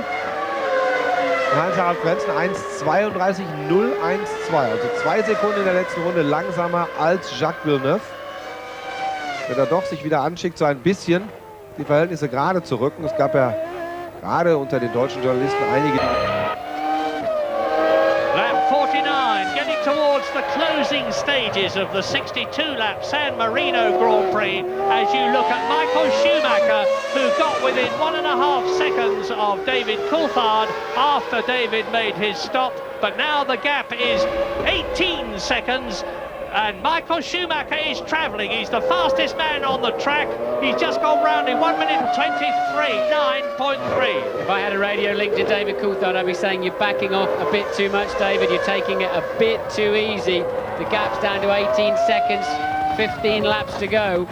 14 laps to go, I should say. And really, David, you've got to just pick that pace up a little bit. Michael's going to come at you. He's going to try and put some pressure on you. He can't beat you in a straight fight. Your car's too fast, but don't let him put pressure on you and then make a mistake on a curb or with a back marker. David, get back on it a little bit. Yeah, this is exactly what happened last year, except that then the leader was Heinz-Harald Frentzen. Michael Schumacher was in second place, and he forced, and finished 1.3 seconds behind Heinz-Harald Frentzen, who incidentally now is in 5th position. And look at the way Schumacher is going. Well, also, of course, that'll make David have to step back on the brakes. There's Ron Dennis going back in. I don't know, he'll be probably looking at the computers at the back of the pits to understand if there's any kind of complications with the McLaren, because David now 1:30.6. Schumi's going to have another second out of you this lap, maybe even more. I think he could even have a 1.5 seconds out of the lead this lap. David, you've got to get back on it. The gap has gone down from 20 to 18 seconds and now to 17 seconds. Schumacher is catching David Coulthard at the moment at the rate of 1 second a lap, and there are still 13 laps to go. It's going to be very tight if they stay the way they are. If David Coulthard doesn't react to the challenge. Race order: Coulthard, Schumacher, Irvine in the Ferrari is still third. Great race for Ferrari so far.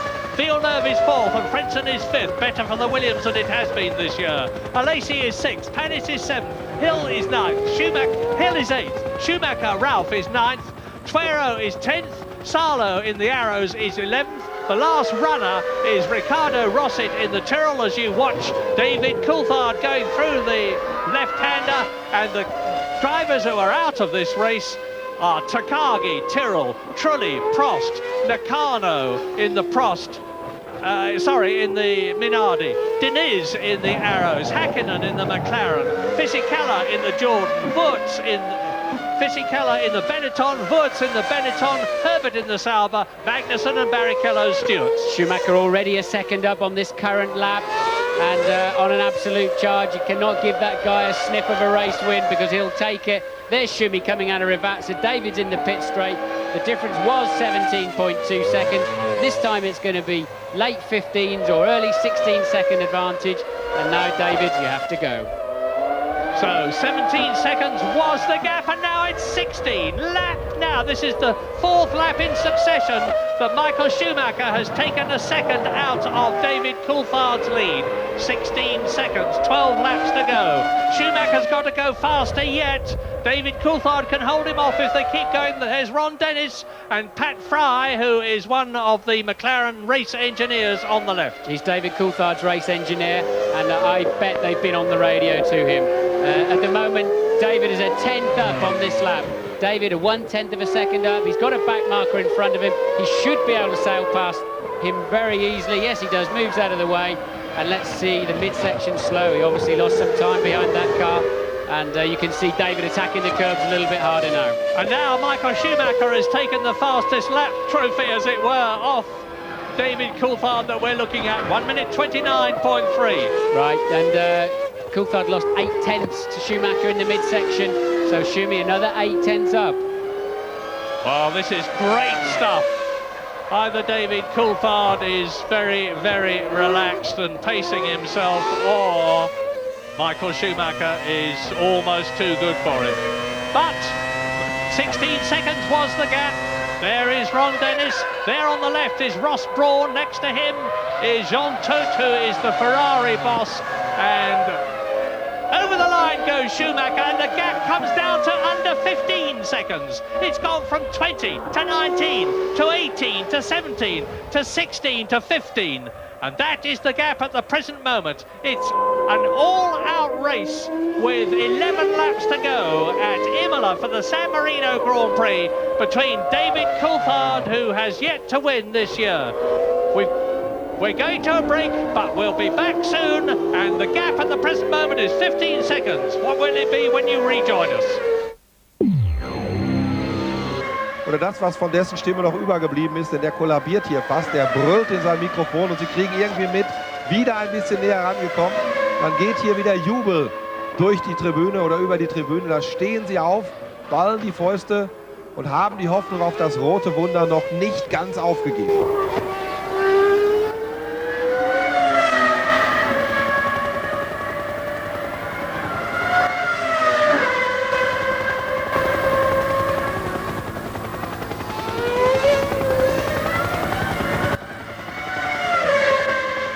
Und da steht Ricardo Rosset draußen im Tyrrell. Pech für den jungen Brasilianer. Platz 12 wäre ein achtbares Ergebnis für ihn gewesen. David Coulthard ist über die Linie und wir warten auf Michael Schumacher. 14,9. Er hat in dieser Runde keine Zeit gut gemacht und wir haben noch 10 Runden. 10 Runden müssen die Hauptdarsteller noch kämpfen und müssen die unmittelbar Beteiligten an den Kommandostellen, wir haben gerade Mercedes und Ferrari gesehen, Daumen drücken bzw. hoffen. Da ist Ron Dennis. 7 Williams-Siege gibt es, 5 McLaren-Siege in der Statistik von Imola. Und in der letzten Runde waren die beiden Rivalen bis auf eine Tausendstel Sekunde beinahe zeitgleich. Michael Schumacher eine Tausendstel Sekunde schneller als David Coulthard im letzten Durchgang. Da haben sie es gerade nochmal eingeblendet.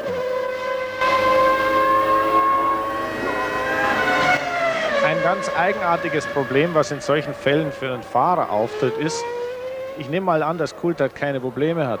Aber er wird gesagt bekommen, fahr bitte nur so schnell, wie es irgendwie nötig ist. Und das ist was ganz, ganz Furchtbares. Es ist für einen Rennfahrer kein Problem, am Limit zu fahren, bis zur letzten Sekunde Gas zu geben und richtig das Letzte aus dem Auto rauszuholen. Es ist aber unheimlich schwierig, so ein ganz klein bisschen langsamer zu fahren. Dadurch passieren... Coverage of the San Marino Grand Prix from now on. We are on lap 54, and what a race it is! Ricardo Rosset has retired. There are 11 out of the 22 starters still running. David Coulthard is 15 seconds ahead of Michael Schumacher, who is catching him at the rate of a second a lap. Ron Dennis. We keep seeing Ron going in and out of the garage. He is looking at the data acquisition behind the screens. There's a bank of computers and men, and clearly something is bothering McLaren about Coulthard's car. But the good news for the British supporters is that David was 3/10 faster. He has the pace. There's no doubt about it. He has the faster car. There's clearly just something they're slightly worried about. James, do you know anything about it? Tim, we down here, the sort of collected brains down here seem to think it's the brakes. He sort of backs off and then he pushes a little bit harder. As you say, he recoups a little bit. Adrian Newey has been studying the telemetry for some time. Ron Dennis has been to and fro a few times. Interestingly, though, McLaren are the only team in Formula One who won't allow me into their garage, or any of the other pit reporters from the other TV stations. I don't know why. They obviously think there's something special, but Williams and Ferrari are quite happy for me to wander in. But anyway, they're obviously looking at the telemetry, and I think it may well be the brakes, Martin, but it doesn't seem to be a crisis. There is a calmness in the garage. And I don't know what they would see from the telemetry. If the brake pedal's soft, I don't think it would show up on the telemetry. It's really temperatures and pressures more from the engine gearbox and that sort of thing. There are line pressure sensors in both front and rear brakes, but I don't think it would tell them whether or not David has got a soft brake pedal, the pedal plunging towards the bulkhead as he hits it, unless it can tell them brake wear. Well, let's take a deep breath and be calm. There are 8 laps left, and David Coulthard is holding the gap. It was 15.1 seconds to Michael Schumacher in second place on the 53rd lap. It was 15.1 seconds on the 54th lap. So as you can see from that graphic, they are matching each other to within a tenth or so. Well, Shuey's lost the edge of his fresh tyres now. He's obviously banzaiing those new tyres that they put on at the pit stop, getting himself well down into the 29s, while David was protecting something back in the 31s. But Shuey can no longer repeat those very, very fast times, and David has just edged forward. Lap 55, what's going on behind them as you watch race leader David Coulthard. Eddie Irvine is still third in the Ferrari, and remember he was third in the Argentine Grand Prix. Excellent race for him and for Ferrari if he can keep going. Villeneuve and Frentzen are still 4th and 5th, looking like getting both Williams home in this race in the points. Jean Alesi is in 6th, having lost that 5th position after the pit stop to Heinz-Harald Frentzen. Well, Schumacher's half a second up on David on this lap. David comes over the line in a 30.3. Schumy's going to be coming round some 15 seconds later, and I think he's going to be in the 29s. But David can cope with that kind of gap. It's not going to have Schumacher breathing all over him in the last few corners. We're watching Eddie Irvine through the Acqua Minerale, some 57 seconds off the leader and some 42 seconds behind Michael Schumacher. And this is what a lot of people are saying. Without Schumacher, how fast is this car really? As fast as Eddie Irvine can drive it seems to be the answer. And he is in 3rd position, ahead of both the Williams, ahead of the Sauber of Alesi. 7th is Olivier Panis, who has been lapped. Alesi has not been lapped, in 6th position, incidentally. Damon Hill is still in that 8th position. Looks as though Jorna again going to finish 7th, 8th and not get a World Championship point, because Ralf Schumacher is in 9th position, ahead of Esteban Tuero, the Argentine driver in the Minardi. Still running, and this is excellent news for the Arrows team, is Mika Salo in 11th place, the last runner, and he's 2 laps down, but he is still going. And Salo has yet to finish a race this year, as has his teammate Deniz, who has already long ago retired. So this looks as though it could be the first Arrows finish for 1998, and that's real encouragement. Well, Michael brought the gap down to 14.3 seconds. Remember, he's got some 40-odd races more experience than David, but David knows from Melbourne 97, when he had Schumacher pushing him the whole way and he won the race, that he can cope with pressure from Michael Schumacher, and he seems to just about be pegging the gap. You only need to win by a few yards. You don't have to win by a minute. You get the same number of points. If they finish where they are now, Häkkinen will be leading the World Championship on 26 points. Coulthard would be second on 23 points. Michael Schumacher would be third on 20 points. A real closing up of the Drivers' Championship, and that's something we didn't expect after Australia, when the McLarens were so dominant, after Brazil, where the McLarens were so dominant, and even after Argentina, where David Coulthard got pushed out of the lead. There goes Ron again. What's he checking? Well, he's looking at, you see the grey screens there, behind there is a bank of computers, as I've said, and a lot of men beavering away, watching every single as the car comes past the pits, there's a data burst, and it unloads the previous lap. Every tweak of the throttle, every movement of the steering wheel or gear shift lever is all on the computer screen for them to see. And in the Constructors' Championship, McLaren are on 10 points, Ferrari are on 10 points, and Williams are on 5 points at the present moment. Okay, David's a second down on this lap. He's a second slower already on this, the 58th lap. Which means to say that Schumacher will probably be about 12. We'll know in a second, because you can see Michael Schumacher approaching the finish line. The gap has come down from 13.3 to 12.3, but now we've only got 5 laps to go, and unless David Coulthard's problem gets greater, there he is. He's in with a very good shout for his first win for McLaren in this 1998 year. Bit of traffic ahead. John Alesi He should be cooperative. He's got a lot of experience, John. He should know the deal. He's used to leading Grand Prix in Ferraris, and he knows how important it is when you're coming around to lap people. So hopefully he'll let DC through without too much difficulty, and for that matter, Michael Schumacher. We want to have a good race right up until the checkered flag. Well, there's Alesi. Here is Coulthard. Alesi is 6th, about to be lapped, but he's 21 seconds ahead of Olivier Panis, who is in 7th place, so he can well afford to move over and let David Coulthard through. I don't know if he's got any real affiliation and emotion left for Ferrari, for whom he drove for 5 years, but we're going to see shortly. Well, another second up on this lap, Michael Schumacher to David Coulthard. Meanwhile, Jacques Villeneuve's having a good charge. He's closed Eddie Irvine down to just 3 seconds. Irvine making his way there past the Jordan, and you'll see Villeneuve in the background. That's Panis. He's got some kind of engine failure, I suspect. Oh, or, yeah, tough. Yeah, that's an engine failure. So pull it off the track, please, yeah. Ollie. Don't trail oil all the way back. We think Damon Hill's got a problem as well, so that's Olivier Panis retiring from 7th place. Up to 7th place goes Damon Hill, but is he going to finish the race? There's Alain Prost, and Trulli was out of the race a long time ago in the other Prost. Now here's Coulthard. Alesi lets him through. Well done, Jean. Now it's Ralf Schumacher next.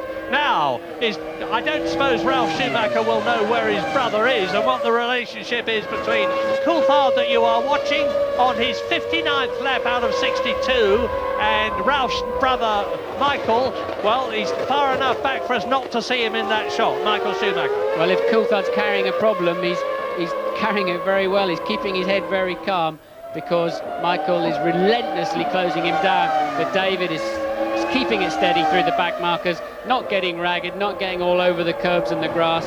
I think he realises that there's not enough time left for Michael, but those back markers will be bothering. When there's Hill coming in the pits, clearly some kind of mechanical problem from Damon, dropping out of 7th place. Yeah, and he's only had 2 8th places so far this year. Into the garage, out of the race, lap 59, race order. Coulthard leads Schumacher by 11 seconds.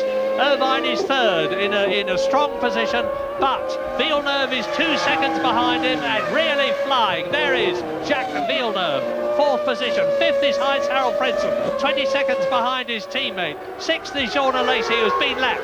Important moment there for David. He got well past the Jordan of Ralf Schumacher, took a pretty bold move up the inside into the Tamburello chicane, and I think that'll be very, very critical for him now to have a clear run and pace himself and cope with whatever problems he's got. So the gap is down to 9 seconds now. There's this lap and 2 more to go. Yeah, but Schumi's got to pass those 2 cars as well. Yeah, and that's going to be a problem. Even if he gets past them cleanly, he's very likely to lose a little time. Certainly not to gain on David. Here is Michael Schumacher, charging in 1998, as he charged in 1997. This time behind a McLaren. Last year it was a Williams. And it looks as though McLaren are good for 10 points, as is Coulthard. It looks as though Ferrari are good for 10 points. Second for Schumacher, here he is. That's Schumacher going into the chicane. We've just seen Coulthard coming out of. He's currently 2 seconds up on this lap, and that's Coulthard going very slowly. Coming out of Rivazza 1, going very, very slowly. Coulthard, he's getting some... There's Schumacher in the shot. Now, this is the first time we've seen both of them in the same shot. This could be an absolutely sensational finish to the San Marino Grand. Look, look, look! There is Coulthard. He's in his 61st lap now. There's only this lap and the next lap to go. The crowd are going mad, and with justification. Schumacher is eating up the gap. He finished 1.3 seconds behind Frentzen last year, and look at him go. Well, what could David's problem be? He was so slow into Rivazza 1 there. I wonder, and that's the biggest braking area on the circuit. I wonder if he's got some kind of braking problem. But anyway, he still should just have enough if he doesn't catch back markers. Schumi's got to negotiate his way through, past Ralf Schumacher, his brother, of course. He'll let him through easily. And then past Jean Alesi. It's a good job this race is not much longer for David Coulthard. I hope he'll let him through. He drove into him in one race last year and took him out of it altogether. But he must see a Ferrari coming up in his mirrors. Move over, Ralph, and let your brother through. This is a great, great race. And here is David Coulthard on lap 61 out of 62 with the lead diminishing every foot of the way. There is Ralf Schumacher into the bend first. His brother behind him. He's got to move over now and let him through. There is David Coulthard. Irvine is still third. Is so slow into Rivazza. I wonder if his brake pedal's on the deck. He's so slow. If Schumacher gets a look at him into there, he'll be straight past him. Yeah, he's much closer on this lap. Remember, Coulthard was coming well out of the Rivazza 2 when Schumacher was dropping down to Rivazza 1 on the previous lap. The gap was 6.3 seconds.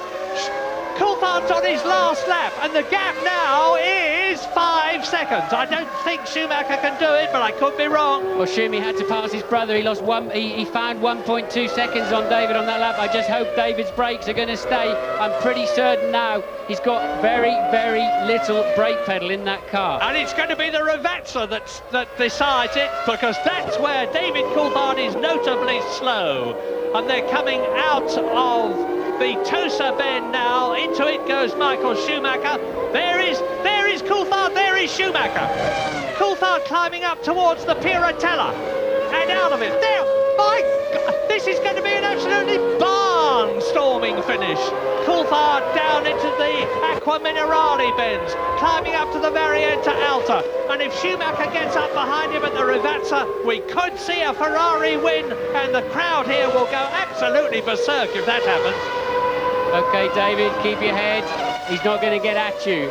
You can do it. Just take it so steady on the last part of the lap. This is the big stop. Now, will the car slow down? Yes, it is slowing down. Easy on the throttle. He's stroking it now. He can see now the end of the lap. He can see that funny cloth with the black and white squares coming up any time soon. It's going to be as close this year as it was last year, with Michael Schumacher finishing second again.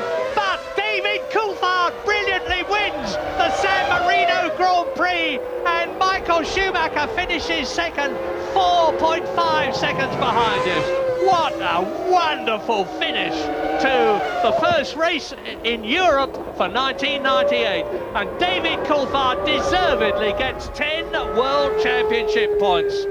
That's the man who took him out at the previous race in the Argentine, Michael Schumacher, and he finishes second, a worthy second, to a very, very worthy winner. Well, the first win of the year for David.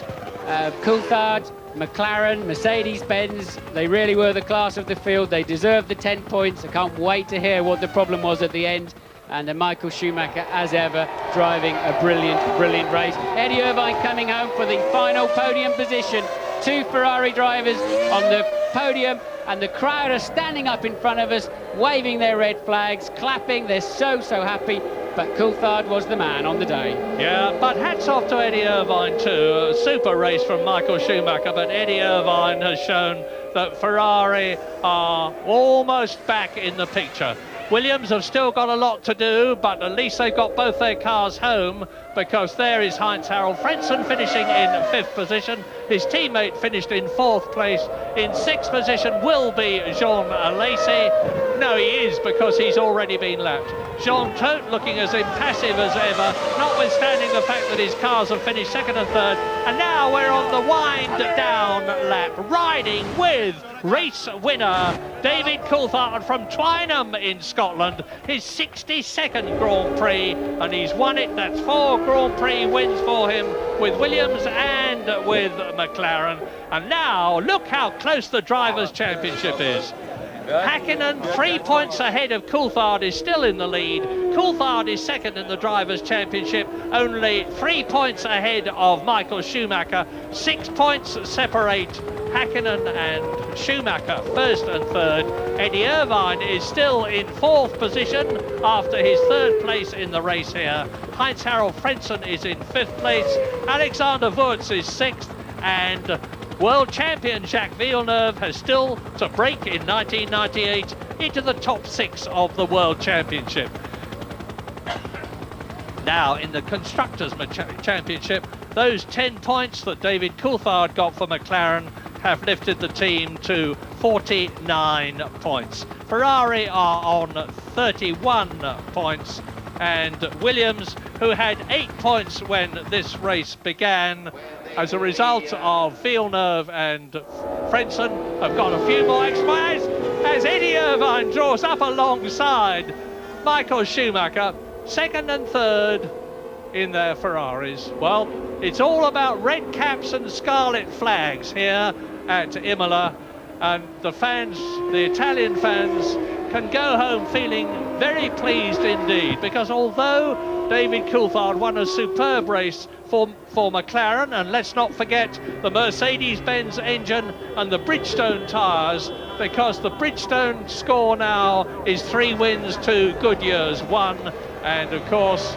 Mercedes have won 3 races to Ferrari's 1. Well done to the Ilmore engine builders in Northampton in England. They build the engine in the back of that McLaren. And in the Constructors' Championship, McLaren are now 18 points ahead of Ferrari, which is certainly not the runaway situation that we were expecting after the Brazilian Grand Prix, where Häkkinen and Coulthard finished first and second. Williams, as a result of that 4th and 5th position from Villeneuve-Frentzen, are on 13 points. That's more than 3 times less than McLaren. Benetton are in 4th position as Sauber is in 5th place. And you look at the Parc Fermé, wonderful sight that, the 2 scarlet Ferraris, the silver McLaren, the 2 red and white Williams, and the other finishers behind them, Jean Alesi in 6th position in the Sauber. Ralf Schumacher finishes just 1 position outside Jordan's first point, so they still haven't got one this year. Tuero finishes 8th for Minardi, that's his highest finish, and he'll be very happy with that. Bicasalo does finish the race, and that's the first finish for the Arrows team.